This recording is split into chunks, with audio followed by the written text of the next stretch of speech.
they got something on the, well, you heard everything about purchase. So it'll only be if they have anything new. Oh, all right, great. Okay. Good. We'll call the meeting to order, and the agency board will adjourn to closed session.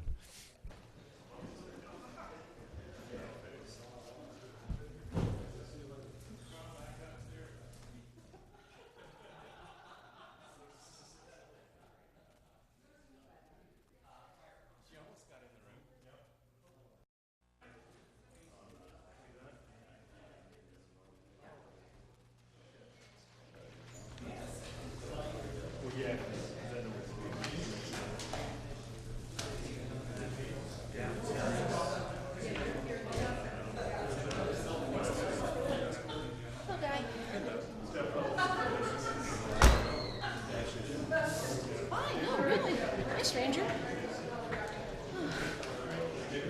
So we got the habitat meeting next Monday. I have a bunch of pretty good stuff.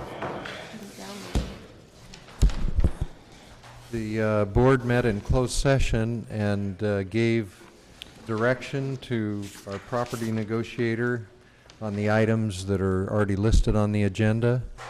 Board would also like to announce that the board has agreed to appoint Eric Mischie as the general manager of the Woodland Davis Clean Water Agency, and we look forward to a great association with him in that responsibility.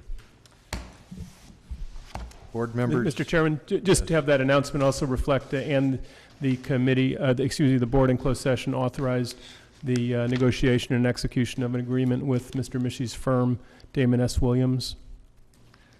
Thank you. Did everyone hear that? And I won't restate it. That we have, we will be signing that agreement hopefully in the near future. Any board members have items they wish to add to the agenda or alter on the agenda? Nope. If not, the agenda stands approved. This is an opportunity for the public to comment on any item not on the agenda. Do we have any public members who wish to so comment? Seeing none, is an opportunity for board and staff to ask questions for clarifications or make brief announcements. Do we have any staff that have any items to bring forward at this point? Board members? No.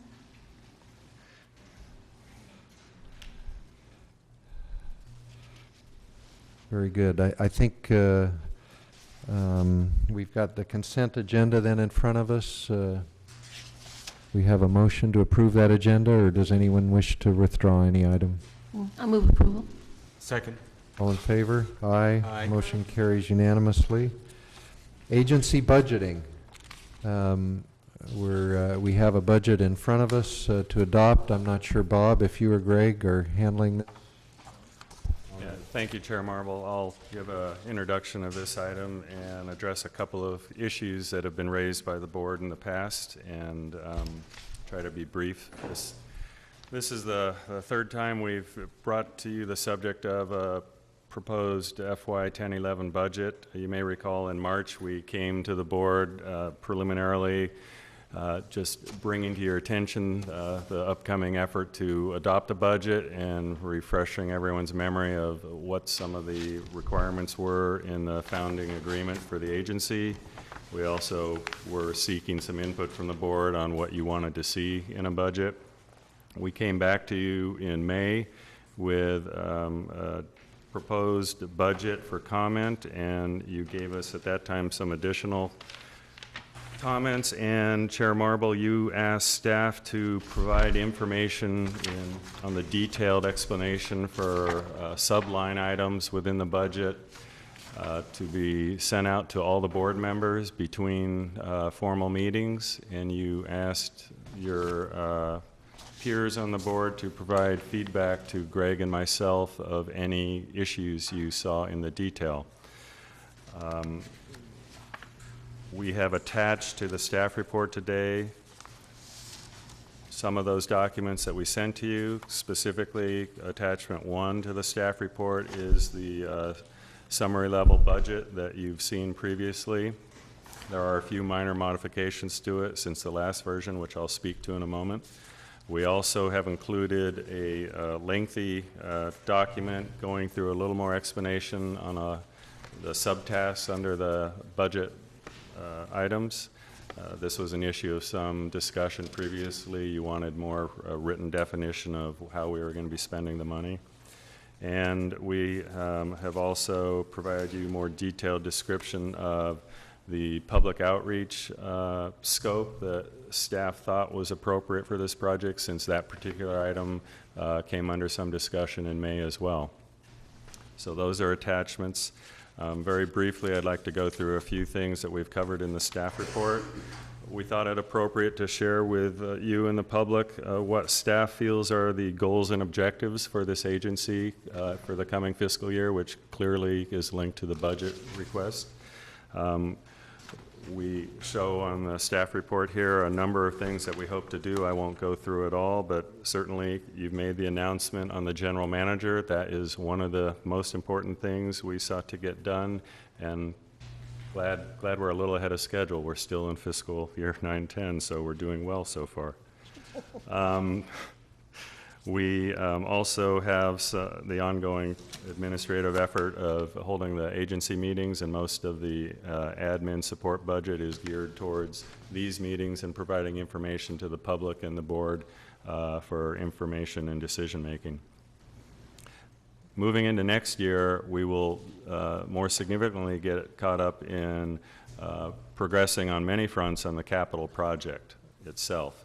And as you can see on page 2 of the staff report, under capital project, securing the water right permit, as we've discussed before, we're very close, but we haven't secured it yet. That will be a strong focus to get over that hurdle. We also have water issues with our other partner, UC Davis, and we'll be talking a little bit more about that later on the agenda. Public outreach, I'll defer for now because we have talked about that and there is specific scope here, so I'll just leave that to questions for you if you'd like to. But staff feels strongly that public outreach is a critical component here in our first full fiscal year. We have a lot of decisions to make. The communities of Woodland and Davis have constituents with a great deal of information about this project and why we're proceeding the way we are, and quite a few folks who have no idea that anything's going on. And at some point in the very near future, both of our communities are going to be discussing rate implications of this project, and we feel strongly that public outreach is a key issue for this next fiscal year. Ongoing efforts to identify funding opportunities to help defray the ratepayers' cost for this project is another area we'll be focusing on. And then largely we'll be making some key decisions early this year on delivery method and intake location and things of that sort, such that we'll be starting to proceed with some preliminary design in more earnest detail, working towards putting together requests for qualifications and putting out proposals to start getting into more detailed design issues. So those are many of the key issues. I won't go through more of them, but those are the primary goals and accomplishments we're hoping to work towards next fiscal year. The budget itself is $6.7 million approximately. That's a little bit higher than what we presented to you in May, the difference being about $250,000. And I would note that the primary difference, $250,000 more than we shared with you in May. And the principal reason for those, the difference is because we are dealing with looking at our water, our analysis of the phasing options and other issues like that that we didn't anticipate initially. And as you can appreciate, we've discussed many times, this is a large, complex project.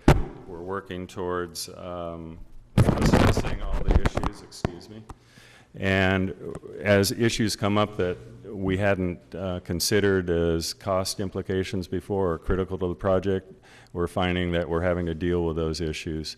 I think some of the discussion we had in May speaks to the need for a contingency or a reserve in issues of this sort, but we felt it appropriate to give you the current information, and so we've made that adjustment between May and June.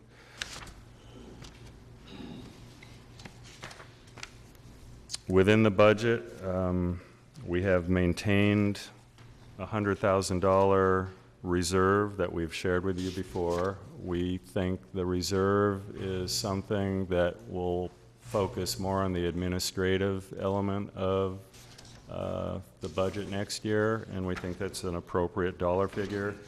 Represents a little over 1.5% of the total budget for next year, but closer to 10% of the administrative budget. On the capital side of things, rather than have a reserve, we've built into the numbers a contingency in all of the capital costs of approximately 10% for the items that we're expecting to work on next year. So we do have a contingency built into the capital cost in next year's budget. And we would note that there are a number of issues underway right now with negotiations that have to do with property rights, land rights, that we've tried to capture on an overall basis in the budget, but are very indeterminate at this point, and we feel it's quite possible that as we conclude some of these negotiations, we may have to come back to the board for potential budget adjustments. Being sensitive to the city's providing the revenue, in essence, for this agency to conduct its business, we didn't want to put in a large contingency that we may or may not need to use. And we have talked with the finance team, with members from both cities, and they felt comfortable that with quarterly payments, which the board has previously suggested you were comfortable with, that they had the flexibility to deal with cost implications of some of the negotiations that are going on, and that they were comfortable with us not building in a large contingency if it wasn't necessary. So we're comfortable at the technical staff level that the city can provide this baseline budget and have the flexibility to address some of the negotiated items that are underway now should they come in higher than our baseline budget. With that, I think I'll just close my introductory remarks and ask you if you have questions or wait for public comment. Why don't we take questions first? If there's any questions from board members? Marty? Just one. I'm looking at the agency administrative staff detail. By the way, thank you for the detail. I appreciate it very much. And there's a jump between 1011 and 1112. Why is that? It's on this sheet. Yes, what that represents is the possibility. And remember, 11, 12, and beyond, we're not asking you to act on tonight, but it's our guess of what future expenses could be. We're anticipating that it could possibly be that the general manager would be more than half-time at that point, and that would be the significant part of that. Okay. We'll know more as this year unfolds, but we wanted to pose the number to you that at some point we will need a full-time general manager in our budget. Okay, thank you. I note that many of the expenditures that are in 1011 drop off as we get closer to the project, in particular summer water, land acquisition, environmental and permitting, and of course pre-design, because I would imagine at that point in time we actually will have design and there won't be the necessity to do more pre-design, of which a large portion of this budget is pre-design. And I'm not an expert, I'm not an engineer, so I have no idea as to the cost. I'm trusting staff and our consultant to give us the appropriate numbers when it comes to these facets of the project. If we had a project manager on board, we could seek advice from that individual. At this point in time, we don't. So the question would then be, once we have that project manager on board, I'm certain that person is going to want to review the budget.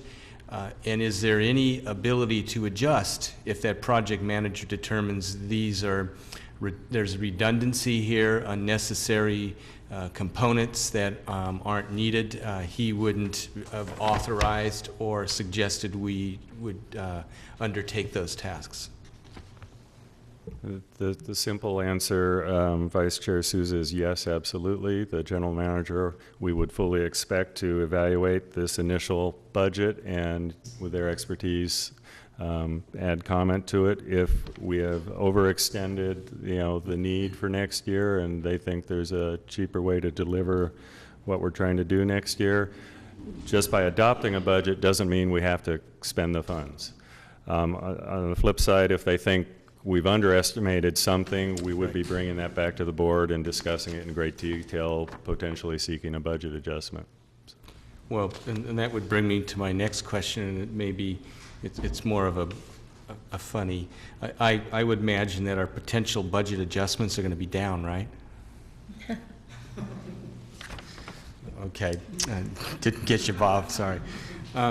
Third question has to do with the necessity from the point on when we do have that project manager on board of doing public outreach under our own contract rather than a contract with our engineering and consulting firm. That to me seems more appropriate that we, the agency, through our project manager, be the entity that directly contracts with the necessary public relation firm.